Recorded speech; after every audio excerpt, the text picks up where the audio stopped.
At 120 meters deep off the Italian coast of Liguria, a German submarine appeared stuck almost vertically on the seabed, with its stern destroyed and decades of silence around it.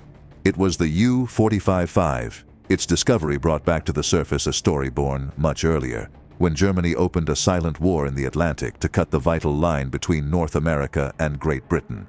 For nearly 6 years, thousands of merchant ships sailed escorted under constant threat, while hundreds of German submarines were sent into combat, and more than 30,000 submariners did not return. Among them was this Type 7C unit, built in Kiel and launched in June 1941.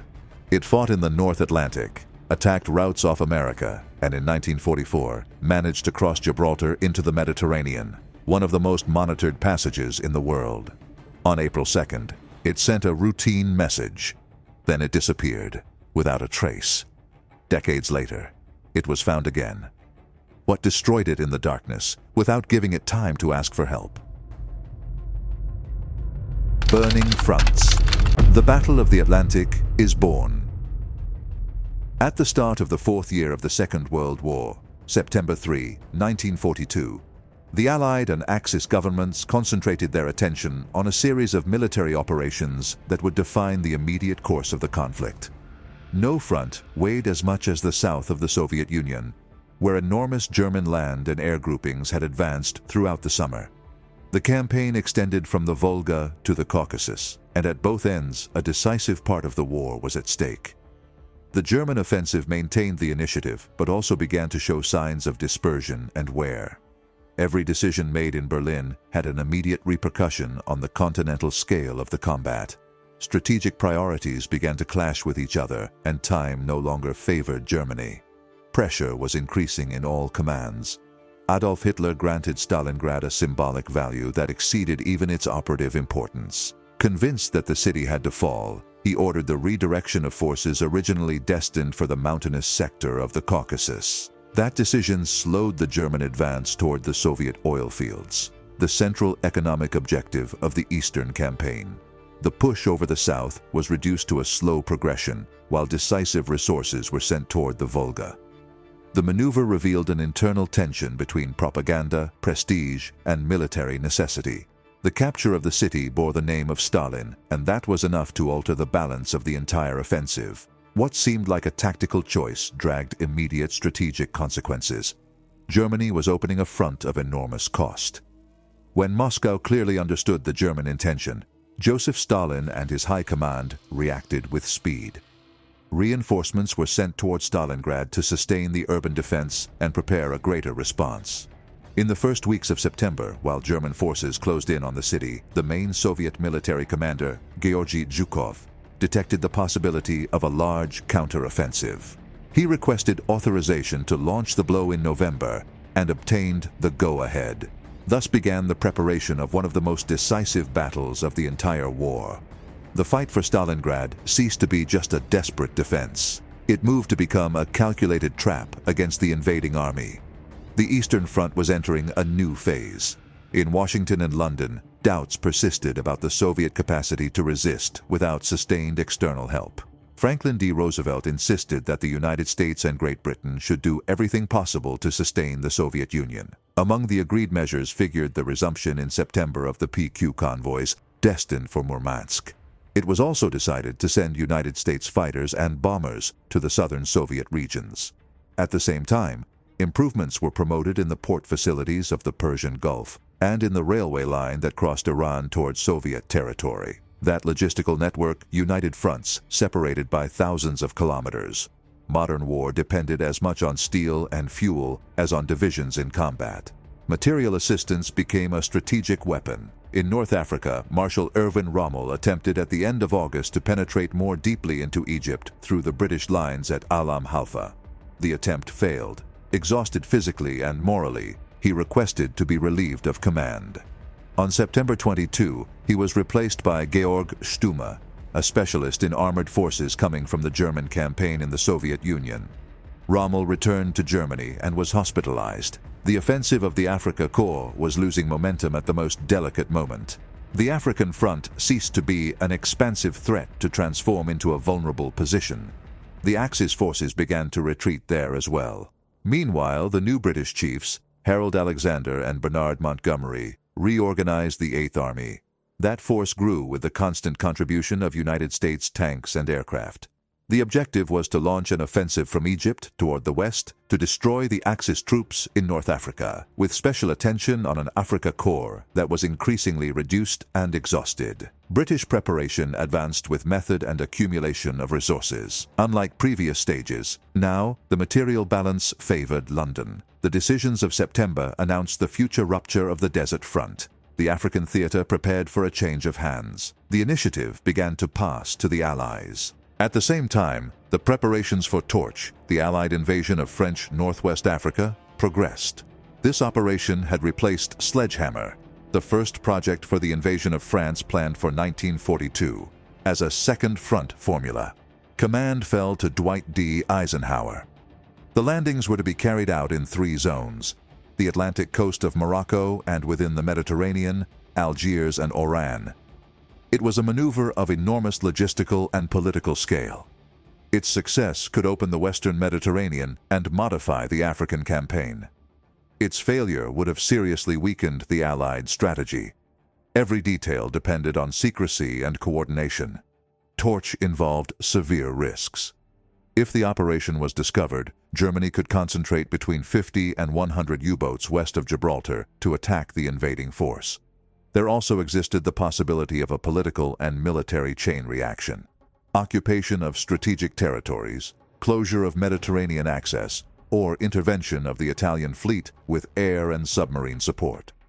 Neither was French resistance in Morocco and Algeria ruled out, nor the heavy swell of the Moroccan Atlantic, capable of making the landings difficult. Each variable could compromise the entire campaign, due to various factors, among them the assignment of ships to PQ-18 and to Torch. The Allies substantially modified the North Atlantic convoy network. The main change was to designate New York, and not Canadian ports, as the main point of concentration and departure for convoys toward Halifax and Sydney, Nova Scotia. The measure came into force on September 17th. It allowed for the reduction of the majority of the Boston-Halifax and Halifax-Boston convoys, decreased the local Canadian escort force, and relieved traffic through the Cape Cod Canal, whose paralysis by accident remained a cause for concern. Maritime warfare also depended on administrative adjustments and better designed routes. Logistics was a form of strategy. Churchill continued magnifying the German submarine danger and defined it as the most serious threat. He considered it unbearable to plan upon joint losses of 700,000 tons monthly. He stated that seeing 3 or 4 ships loaded with food and munitions sink every day tormented him without rest. He maintained that this offensive damaged the Allied war energy, threatened British survival, and arbitrarily limited the growing power of the United States. He further warned that in the following year, there would be more U-boats operating at greater distance, and that no oceanic passage would be safe. In his vision, the oceans that had protected America could become a cage. The maritime war remained open, but while the armies fought on land and the Allied routes were reorganized at sea, another battle began to decide the fate of the war: the submarine struggle for the Atlantic. Secret order: Hitler bets under the sea. At the end of the summer of 1942, the commander-in-chief of the Kriegsmarine, Grand Admiral Erich Raeder, met with Adolf Hitler on the days of August 26 and September 28 to examine the German naval situation. In the second conference, the head of the submarine arm, Admiral Karl Dönitz, also participated, summoned to report on the state of the submarine campaign. Berlin continued considering the maritime war as a decisive front. Losses, enemy production, and control of oceanic routes demanded immediate decisions. Every meeting reflected the growing tension within the German Naval Command. The struggle to maintain the initiative in the Atlantic entered a critical phase. Hitler opened the September meeting by broadly praising the results achieved by the submarine force. A stenographer recorded that he dismissed as propaganda the figures disseminated about United States naval construction. He maintained that the monthly rhythm of sinkings would continue being so high that the enemy would not be able to replace its losses with new launchings. He also stated that Allied industrial expansion was very far from what was announced. Even if they managed to launch ships quickly, he assured they would lack adequate equipment and, above all, sufficient crews. Hitler's confidence remained supported by the maritime attrition of the adversary. Dönitz began his presentation by pointing out that submarine operations off the United States coast were no longer profitable enough. He explained that North American anti-submarine measures, especially air patrols and the expansion of the convoy system, had severely reduced attack opportunities. Except for some still favorable points, such as the Gulf of St. Lawrence and sectors of the Atlantic east and southeast of Trinidad, the U-boats had to abandon that theater. The new deployment contemplated the return to the North Atlantic and the movement toward the West African coast, in the vicinity of Freetown and further south to Cape Town. The initial phase of the American offensive had ended. The admiral then underlined the extreme difficulties that his units faced when attacking convoys on the North Atlantic route. A growing number of Allied bombers and seaplanes equipped with radar and great autonomy, among them Liberator, Flying Fortress, Catalina, and Sunderland, operated from the British Isles, Iceland, and Newfoundland. That air network allowed for the coverage of almost the entire oceanic crossing. Under those conditions, the submarines could barely sail on the surface to follow a convoy and transmit its position to the rest of the pack. Nor could they maneuver freely to seek a second firing position ahead of the formation. The open ocean began to close for them. To that air pressure was added the presence of surface escorts, near and far, also equipped with radar. Destroyers, corvettes, and other vessels prevented the U-boats from approaching closely enough to the merchant columns to launch torpedoes effectively. Dönitz recognized that the combination of better Allied anti-submarine means, less experienced German crews, bad weather, and other factors would inevitably reduce the tonnage sunk by each unit in combat. The operative model that had given results in previous years was beginning to exhaust itself. Enemy technical superiority altered the balance of the entire campaign. To reverse that drop and recover previous levels of sinkings per unit, Dönitz set forth two urgent demands. The first was to have a very long-range and high-performance bomber, such as the Heinkel He-177 prototype, capable of locating convoys, warning about enemy air threats, and confronting them upon arrival. The second consisted of building a completely new attack submarine, with great speed in immersion. That vessel could reach convoys under the water, maneuver better than the escorts during the attack and the retreat, and follow the submerged formation long enough to gather the rest of the attacking group. The proposal implied changing the technological base of the entire submarine war. Hitler reacted in a different way to both requests. He refused to offer concrete commitments regarding a new support aircraft like the Heinkel He-177. He admitted the necessity of having the best aircraft possible for that mission, but the German air industry was already saturated and could not assume the mass production of another heavy bomber. In contrast, he backed with enthusiasm the construction of submarines with great speed under the water. He considered that such a unit would have a revolutionary effect and would render much of the enemy escort system ineffective. The idea of a fast submerged German submarine was not new.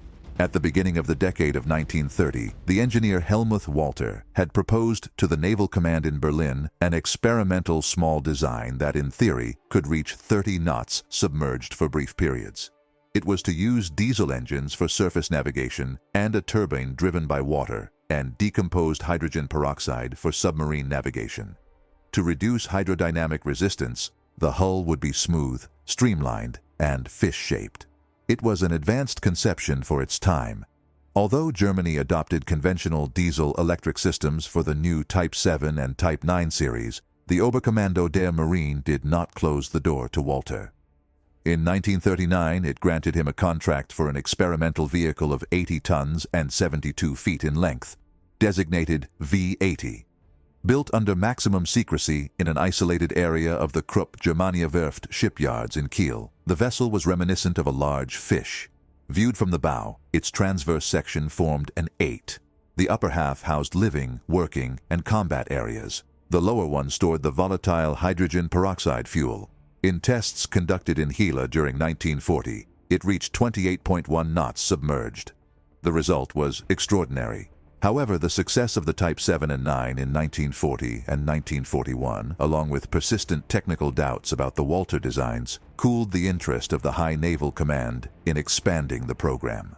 The situation changed in January 1942, when Walter presented improved projects for large and small submarines powered by hydrogen peroxide. Dönitz backed them with energy and asked for total support for the engineer. After the increase in anti-submarine operations by RAF Coastal Command in the Bay of Biscay, he reiterated that request on June 24, 1942. Allied pressure accelerated decisions, until then postponed. As a limited response, the Naval Command awarded contracts for 5 experimental prototypes powered by peroxide. One would be an oceanic unit, designated U-791. The other 4 would be smaller coastal vessels. On paper, all could reach speeds close to 25 knots or somewhat more while remaining submerged. Germany began to transform theoretical ideas into concrete projects. Despite 10 years of work by Walter and the success demonstrated by the V-80, in September 1942, none of those 5 submarines had broadly surpassed the design phase.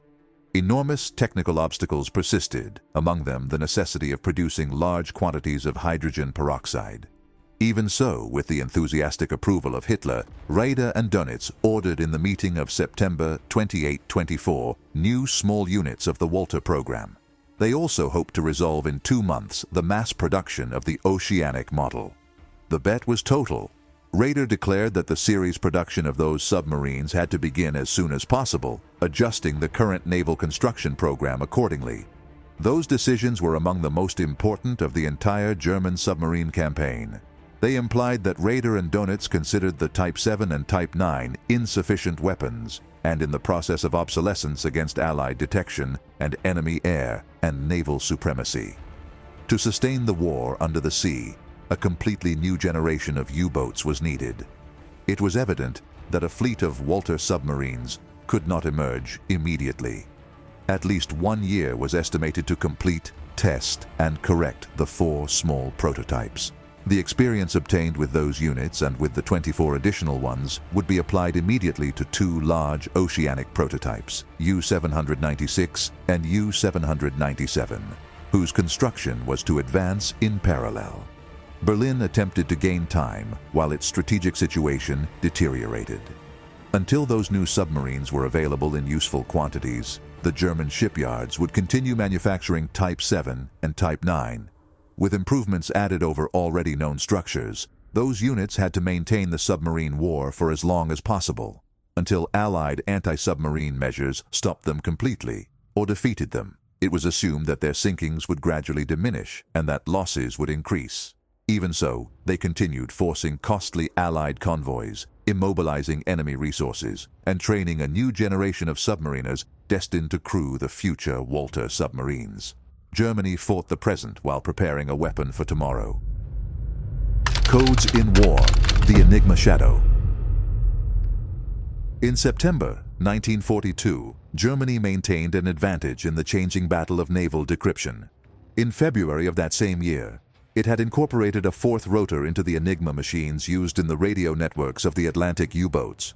That change once again left the Allied specialists without access. The Germans called that new cipher Triton. The British identified it as Shark.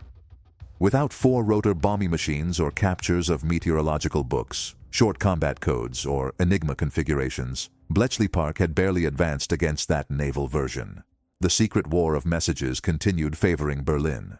Since February 1942, the expanded German cryptographic service B-Dienst read Allied Cipher Number 3, used by Americans, Canadians, and British in North Atlantic convoy operations. By September, that organization delivered each day a precise image of the departures, routes, and movements of Allied convoys. The information arrived with sufficient speed so that Karl Dönitz could employ it tactically. While the British did not manage to penetrate Triton, the Germans observed a good part of the enemy traffic. The United States Navy was deeply annoyed with the British, who still reserved the secrets of the bomb technology. Washington expected to receive a British machine that could be copied to attack the naval enigma of the Kriegsmarine, but that delivery had not occurred. The delay was usually attributed to the British fear that the Americans would not preserve the secret of the decryption.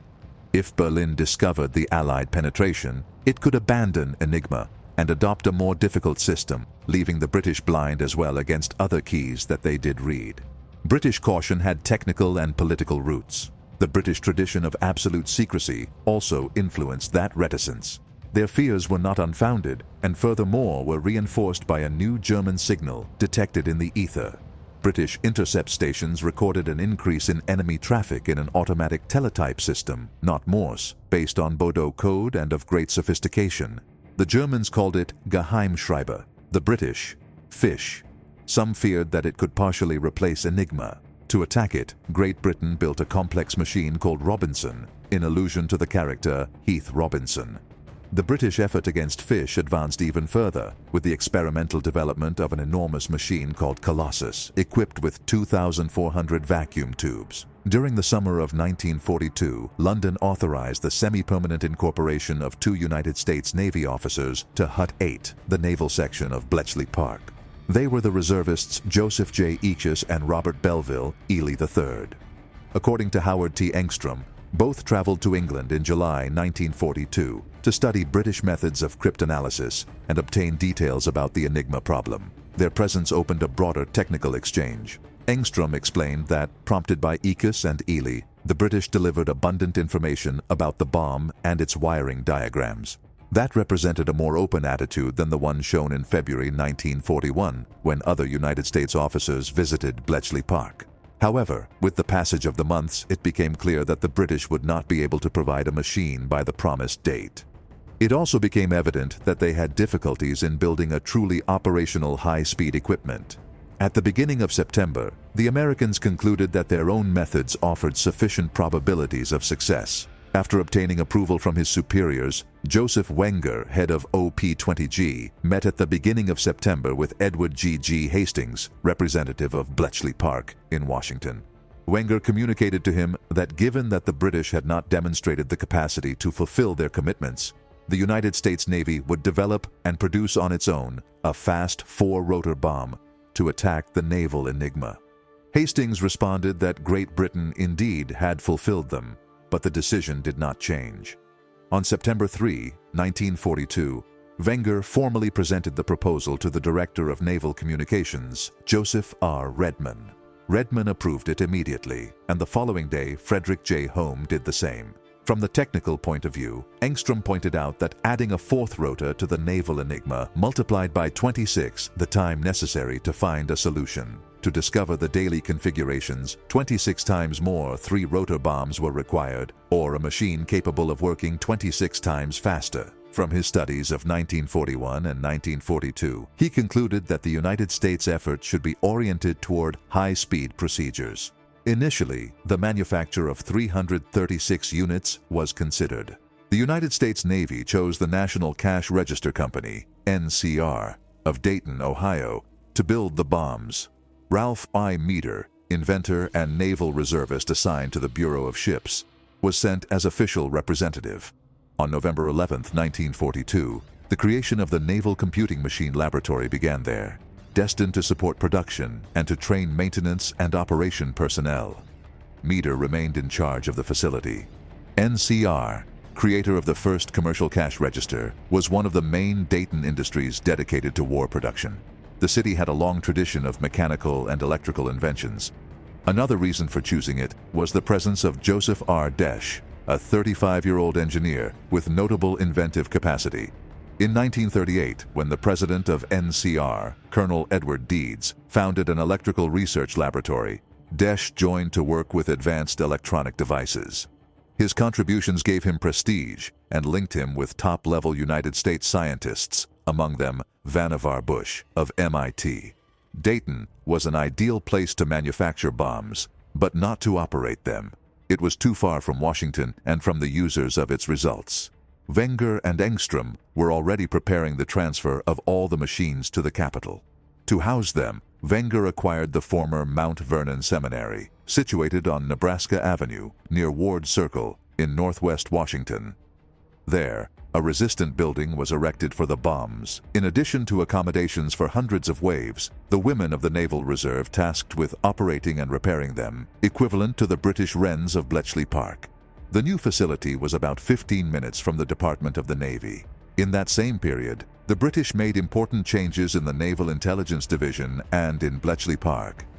Winston Churchill ordered the dismissal of the Director of Naval Intelligence, John H. Godfrey. He was replaced by Edmund G. N. Rushbrook. At Bletchley Park, Edward Travis replaced Alistair Denniston as operational manager. According to the historian David Kahn, the picturesque stage had ended. Travis could lead the institution toward modern and large-scale cryptanalytic production. There were also changes in Hut 8. Alan Turing, co-inventor together with Gordon Welchman of the first British bomb, was removed in September from the leadership of the naval enigma specialists. Turing was replaced by Hugh Alexander, mathematician and chess champion. After working briefly on Fish and on the Robinson and Colossus machines, Turing departed toward the United States on the transport Queen Elizabeth. He arrived in New York on November 13, 1942, and remained there for 4.5 months. On October 2nd in Washington, Captain Carl Holden and Joseph Wenger signed an agreement to exchange in an open-way information and technology on the 4-rotor naval Enigma, as well as Italian and Japanese naval codes. The importance of that Anglo-American naval agreement was enormous. The historian Bradley F. Smith pointed out that it broke an ancient tradition of caution and suspicion between allies.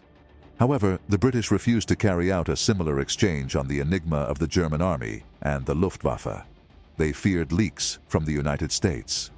Cooperation had clear limits. Deadly ice, convoys under polar fire. In July and August 1942, the Germans were unaware that the Allies had temporarily suspended the convoys toward northern Russia.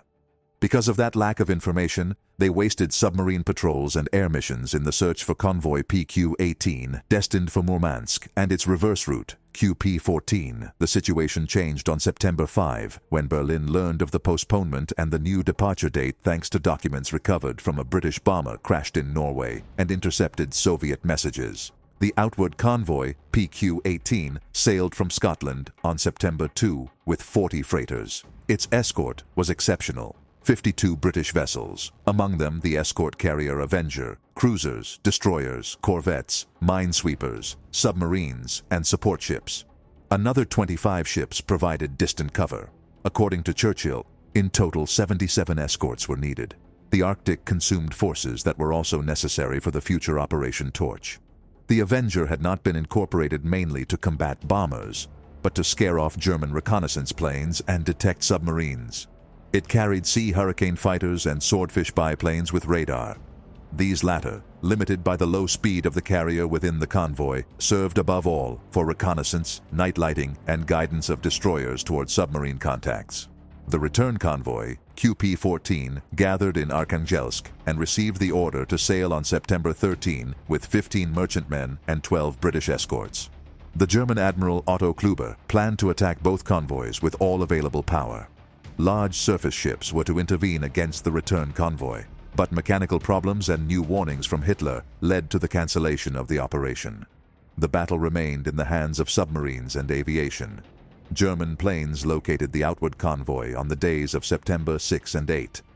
Kluber mobilized 15 U-boats based in Norway, while Dönitz diverted 7 additional submarines toward Iceland to intercept the return convoy. In total, he had 22 units ready or nearly ready for combat. 7 submarines advanced first against PQ-18, as the main objective was to sink the Avenger. They were grouped under the name Trägertod, Death of the Carrier. On September 13th, the contacts began. The German commanders claimed several successes, but later analysis only confirmed the sinking of 2 merchantmen. No torpedo reached the carrier. That same afternoon, guided by observation planes, the Luftwaffe launched a large attack with torpedo bombers and dive bombers. Despite the intense anti-aircraft fire, the captive balloons, and the British air defense, the Germans sank 8 ships for more than 43,000 tons. The following day, a submarine managed to seriously damage the British tanker Athol Templar, which later had to be sunk by its own escorts. The Allied response was blunt. In coordinated operations between Swordfish planes and destroyers, 3 U-boats were destroyed in a few days. The escorts demonstrated that a heavily protected convoy could inflict severe losses on the attackers. Between September 15 and 16, the outward and return convoys crossed each other in the Barents Sea. 12 submarines were already operating in the area. 5 continued against PQ-18 and 7 were sent against QP-14. In the final attacks against the outward convoy, the Luftwaffe sank another merchantman and left another one disabled. The total losses of PQ-18 amounted to 13 ships for 76,000 tons, 3 sunk by submarines and 10 by planes. The return convoy also suffered severe damage. German submarines sank the British minesweeper Leda, the destroyer Somali, and 4 merchantmen for more than 20,000 tons. Although the convoy survived, the price was high. The global balance resulted costly for both sides. The 16 submarines that participated in the operation sank 9 ships for more than 43,000 tons, including 2 escorts. In exchange, Germany lost 3 submarines with their entire crew, and another 4 were seriously damaged. Kluber himself reported that losing 3 U-boats to sink 3 freighters in PQ-18 was an excessive price. The Arctic campaign was beginning to seem unprofitable. The diversion of British forces toward Torch once again interrupted the Murmansk convoys until December. By Roosevelt's suggestion, some fast merchantmen attempted to cross alone. 13 departed, and only 5 arrived. In November, convoy QP-15 set out toward Iceland and lost 2 freighters to submarine attacks. Shortly after, a United States Catalina plane surprised and sank another U-boat near Iceland. The loss of 43 ships in about 80 days, 24 in PQ-17 and 19 between PQ-18 and QP-14, consolidated the reputation of the Murmansk route as one of the most dangerous of the entire war. However, Dönitz insisted that the Arctic was one of the least profitable theaters for his submarines. After the summer of 1942, even the Luftwaffe began to lose effectiveness in those frozen waters. Closed doors, wolves heading south. In January 1943, the strategic position of the Axis began to erode in a visible manner in several theaters at the same time. On the Eastern Front, the siege of the German Sixth Army in Stalingrad anticipated a large-scale catastrophe. In North Africa, British and United States forces advanced from opposite directions following the Allied landings of November. In the Pacific, Japan had lost the initiative in Guadalcanal after months of land and naval attrition. Berlin and Rome no longer faced a single crisis, but several simultaneous ones. Each one demanded resources that could not be multiplied. The global balance began to shift. Between January 14 and 24, 1943, Franklin D. Roosevelt and Winston Churchill met in Casablanca to decide the next stage of the war. High commands from the United States and Great Britain participated, among them George C. Marshall, Ernest J. King, Alan Brooke, and Dudley Pound. There, the general situation was reviewed from the Mediterranean to the North Atlantic. The priority remained defeating Germany first, but it was no longer enough to contain it. It was necessary to directly weaken its military and industrial power. The war entered a phase of coordinated offensive.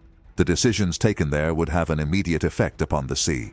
One of the central matters was the German submarine campaign. The merchant losses of 1942 had demonstrated that the U-boats continued representing a major strategic threat. Churchill insisted that the Battle of the Atlantic remained essential for British survival and for transferring United States troops toward Europe. Without safe oceanic routes, no future invasion of the continent would be possible. Roosevelt shared that urgency. The conference resolved to employ all available means against the German submarine force. The priority was fixed without ambiguities. Maritime traffic had to be sustained at any cost. The new directive implied more escorts, convoy carriers, long-range air patrols, and better naval intelligence systems. It also demanded coordinating industries to produce escort destroyers, radars, and anti-submarine aircraft in greater quantities. The defense of commerce ceased to be a passive mission to become a continuous offensive against bases and routes of the U-boats. The convoys had to cross the ocean, but furthermore, the submarines had to be located and destroyed. It was no longer a matter of accepting reasonable losses. The objective became to break the German submarine arm. The Atlantic was becoming an Allied hunting ground. Karl Dönitz observed that change of conditions with unease. During February and March of 1943, he met several times with Adolf Hitler to report on the maritime situation. He explained that operations in the North Atlantic suffered increasing obstacles. extended air coverage, better trained escorts, and increasingly effective electronic detection. The attack packs needed to find convoys, follow them, and concentrate. Each of those phases was beginning to fail with greater frequency. The open ocean no longer offered the freedom of maneuver of previous years. The German tactical advantage was beginning to disappear. The Allied convoys benefited furthermore from new operating procedures and a more solid navigation discipline. The immediate escort rejected nocturnal approaches, while external support groups attended when a submarine concentration was detected. To this was added the intensive use of the high-frequency direction finder to locate German radio emissions and direct rapid responses. Many attacks were frustrated before starting. In other cases, the U-boats reached firing position only to be subjected to long series of depth charges. The initiative began to change hands. The Hunter was beginning to be pursued. Allied aviation increased that pressure even more. B-24. Liberator bombers of great autonomy closed zones previously unprotected in the mid-Atlantic. Sunderland, Catalina, and other aircraft patrolled entrances to convoys, approach routes, and replenishment areas.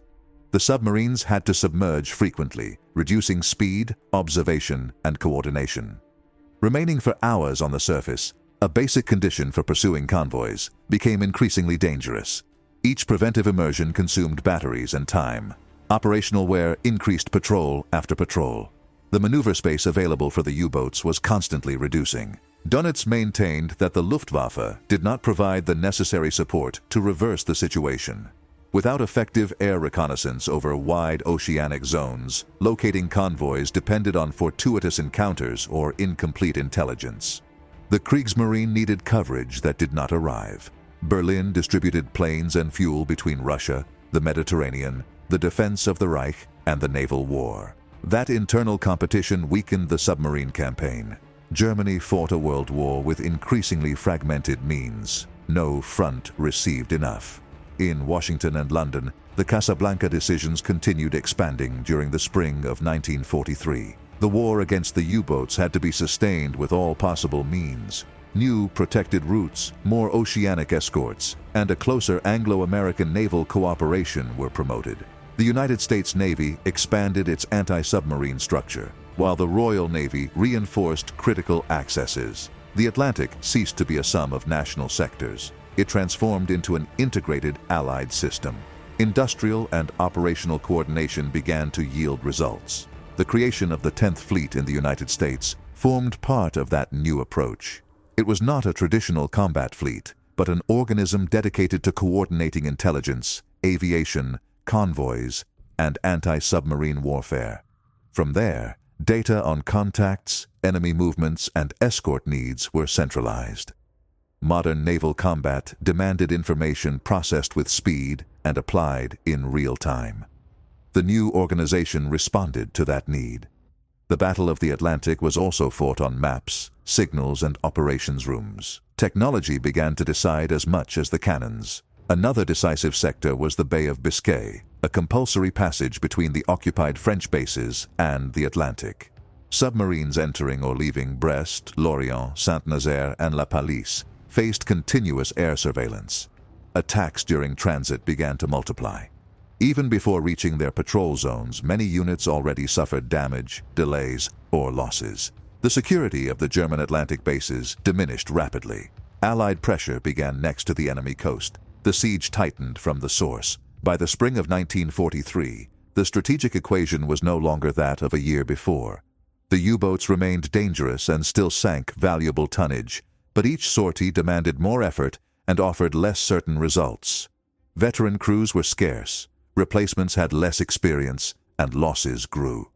Germany continued building submarines, but could not accelerate at the same rhythm the training of men and commands. The Allied numerical advantage began to be reflected at sea. Time was playing on the other side now. With the North Atlantic increasingly monitored and costly, the Kriegsmarine sought to maintain pressure in other maritime spaces. The Mediterranean emerged as an alternative to attack routes between Gibraltar, Malta, Algeria, and Italy. However, that theater was narrower, shallower, and much more predictable than the open ocean. There, evasion would be more difficult and surveillance more intense. Even so, Dönitz ordered a partial redistribution of the fleet from his headquarters in Paris. He hoped to force the Allies to disperse escorts and relieve the Atlantic pressure. The next campaign began under extreme risk. The first orders affected mainly the 7th and 9th flotillas, based in Lorient and Brest. Technical reports warned that the Mediterranean channels would limit maneuver and would make the Wolfpack tactic used in the open sea unfeasible.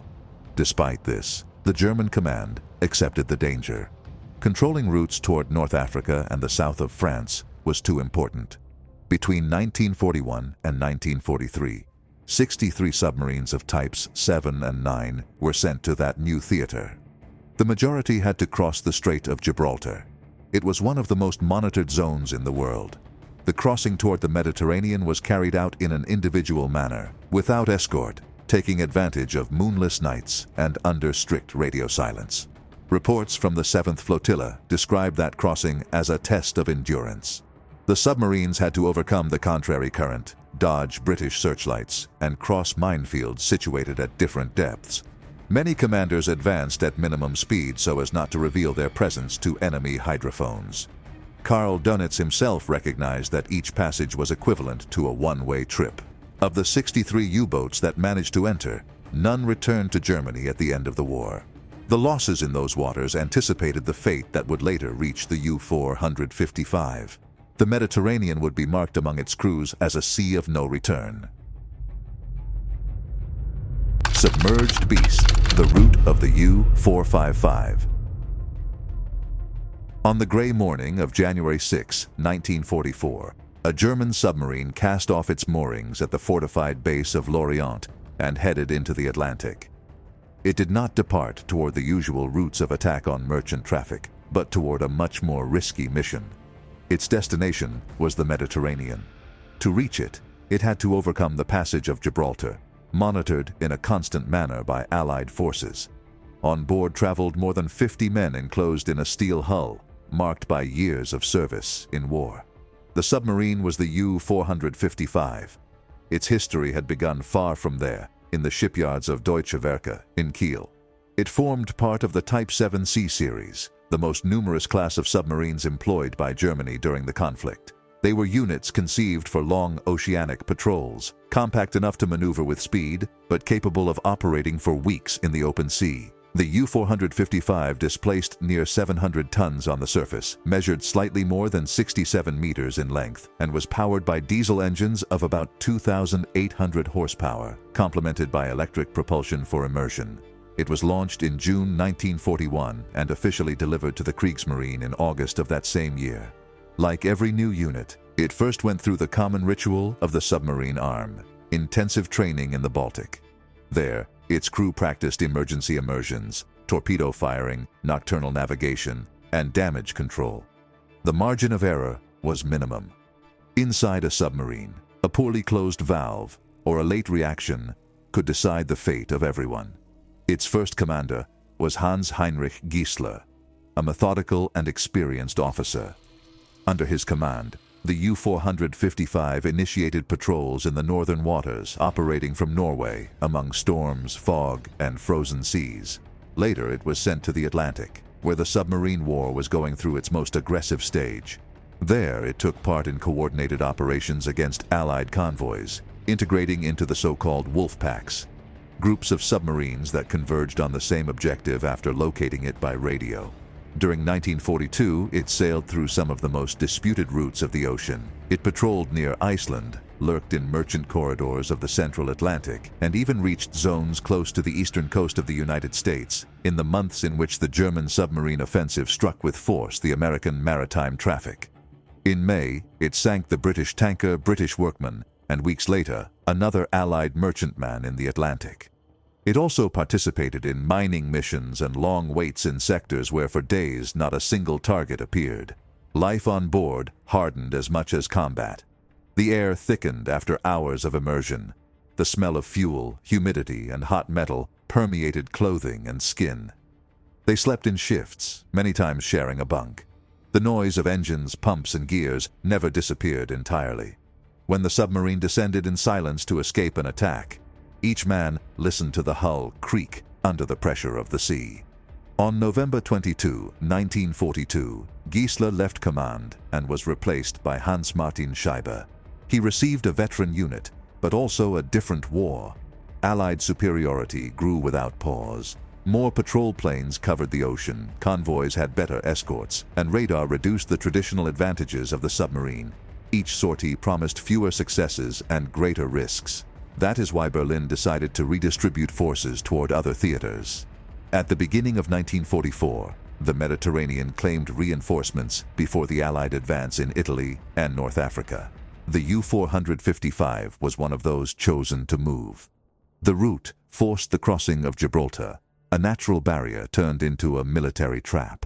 Scheibe approached the submarine to the zone with caution. During the day, immersions predominated. At night, they emerged to recharge batteries and advance on the surface.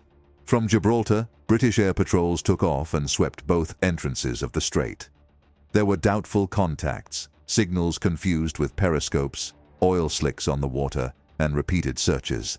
Several times, Allied ships headed to points where they believed they had detected a German submarine. The U-455 managed to escape. It took advantage of the darkness, the radio silence, and precise maneuvers under the water to slip between patrols and currents. After more than 3 weeks of crossing, it reached Toulon on February 3, 1944. It had overcome one of the most dangerous passages of its entire career. The rest lasted little. Weeks later, it set sail again. On February 22, 1944, it left Toulon with orders to operate in the Ligurian Sea and the routes between Italy and North Africa. It carried torpedoes, provisions, and a crew of about 50 people already accustomed to living with danger. No one knew it would be its last sortie. For some time it transmitted routine messages. At the beginning of April, its last known signal arrived. There was no distress call, damage report, nor combat notice. In the German records, it was noted as disappeared with its entire complement at some point in the Western Mediterranean. Only the names of its men remained, and the certainty that a veteran unit seasoned in the Atlantic had found its end far from the waters where it had been born as a weapon of war. Thus ended the operative history of the U-455. Built in Kiel, tested in the Baltic, combatant of the Atlantic, fugitive under Gibraltar, and lost later in the Mediterranean. Its final fate remained hidden for decades. Shadows from the bottom, the U-455 appears. In the first years of the new century, an Italian team specialized in deep immersions initiated an exploration off the coast of Genoa, in the Ligurian Sea. The operation was headed by Roberto Rinaldi, submarine operator and filmmaker, together with Lorenzo del Veneziano, responsible for technical and logistical support. During a routine inspection in deep waters, the cameras captured a metallic form that emerged from the bottom. When the spotlights illuminated the zone, an unexpected image appeared. A large steel structure stuck in the mud, with the bow raised upwards, and the rest of the hull lost among sediment and shadow. The depth converted each descent into a limited and dangerous maneuver. Human immersions demanded a descent of barely a few minutes, a short margin of work on the wreck, and an ascent of several hours dedicated to decompression. It was not an accessible place for conventional explorations. Currents could alter visibility in seconds, and any error was amplified by the pressure of the environment. Even so, Rinaldi and his men managed to approach closely enough to verify that it was not a simple metallic remains, but a complete submarine. The first observations indicated a length close to 67 meters, a measurement compatible with the German Type 7C submarines. The hull appeared covered by hardened encrustations and layers of marine sediment. No painted numbering, emblems, nor identification signals were observed on the tower. The hatches remained closed and several accesses blocked by deformed pieces and deposits adhered for decades, which prevented reaching the interior. To the naked eye, it was possible to recognize the general silhouette of a warship, but not its name. Rinaldi and Del Veneziano compiled coordinates, photographs, and video sequences, and decided to turn to German specialists dedicated to the study of disappeared submarines. Among those consulted figured researchers with experience in war wrecks and access to naval documentation. All coincided on an initial point. The vessel belonged to the Type 7C family. The pending question was to determine which of those units had ended up off Genoa without leaving a definitive documentary trace. The investigation then passed to the military archives. Maps of losses and records of operations showed that Germany had sent 62 submarines to the Mediterranean during the war. Of them, only 3 remained without confirmed location. One figured as disappeared in a zone close to the Ligurian coast, the U-455. The geographical coincidence converted that designation into the main hypothesis. The last known area of operations of the submarine fitted with the point where the wreck lay. To advance without altering the site, the group organized a new campaign with the Remora mini-submarine, designed for deep observation. Equipped with cameras and cold light spotlights, the apparatus descended to the marked position and transmitted continuous images of the hull. The inspection allowed documenting the general state of the vessel and revealed several technical features useful for its identification. Subsequent inspections revealed that from the bow to the middle section, the hull conserved an almost intact form under the accumulated silt. The stern part, in contrast, presented deformations and scattered fragments, a sign of important damage whose cause could not yet be determined. Modern fishing nets wrapped some sectors, making any direct review difficult. When the divers attempted to cut those nets, the visibility could disappear in barely 2 minutes due to the cloud of particles raised from the bottom. The experts then compared the submarine images with historical photographs of the U-455 and construction plans of units manufactured in Kiel. They analyzed the shape of the sail, the railing of the tower, the arrangement of valves, the external anchors, and other details typical of that shipyard. They also observed the type of magnetic compass installed in the structure, distinct from later models. Each coincidence reduced the margin of doubt and reinforced the identification. The complete procedure followed strict conservation criteria. No object was removed, and all the documentation obtained was archived for historical and archaeological studies. The researchers highlighted that the structure had remained preserved under the water since 1944, almost motionless and without recent alterations. With the sum of coordinates, naval records, structural analysis, and images from the Remora, the final verdict was established. The wreck, located off Camogli in the Gulf of Paradiso at an average depth of between 120 and 126 meters, corresponded to the U-455. One of the last pending enigmas of the German submarine campaign in the Mediterranean had been resolved. The disappeared submarine already had a confirmed location, but a question remained intact. What had destroyed the U-455 without leaving an operative trace? Ultimate truth. Sunk by their own. In 2005, after locating the submarine off Genoa, new immersions sought to clarify the cause of its loss. A subsequent campaign centered this time on the technical analysis of the sinking. During the inspection, the cameras detected metallic fragments and stirred sediment around the hull. Among them appeared a semi-buried spherical piece, whose shape was reminiscent of a German contact mine. The finding shifted the investigation toward the naval archives. The documentation consulted indicated that the Kriegsmarine had sown several defensive minefields off the Ligurian coast months before to protect the accesses to Genoa. One of them figured with the name of Fußball Club and remained operational when the U-455 was returning to the zone. There were no Allied records of bombings, air attacks, nor enemy anti-submarine operations in that sector and on those dates. The coincidence between the position of the wreck and the coordinates of the minefield drastically reduced other hypotheses. For the first time, the possibility of a loss caused by own weapons moved to the center of the case. The images taken at depth revealed damage concentrated in the rear section of the submarine. The stern structure appeared opened outwards, with deformed plates and remains scattered down the slope, a pattern compatible with an external explosive wave. No projectile perforations, bomb impacts, nor typical signs of depth charges were observed. The pressure hull of the front part conserved structural continuity, which indicated that the detonation did not occur in the interior. Technical experts compared those deformations with other submarines sunk by naval mines and found clear similarities. Everything pointed to a lateral explosion near the propulsion system. The new observations allowed concentrating on structural details of the wreck. At about 80 meters, the bow of the U-455 began to be outlined, still stable on the seabed. The depth rudders remained recognizable, and part of the coating remained covered by incrustations. The tower showed empty supports where at another time anti-aircraft pieces had been installed.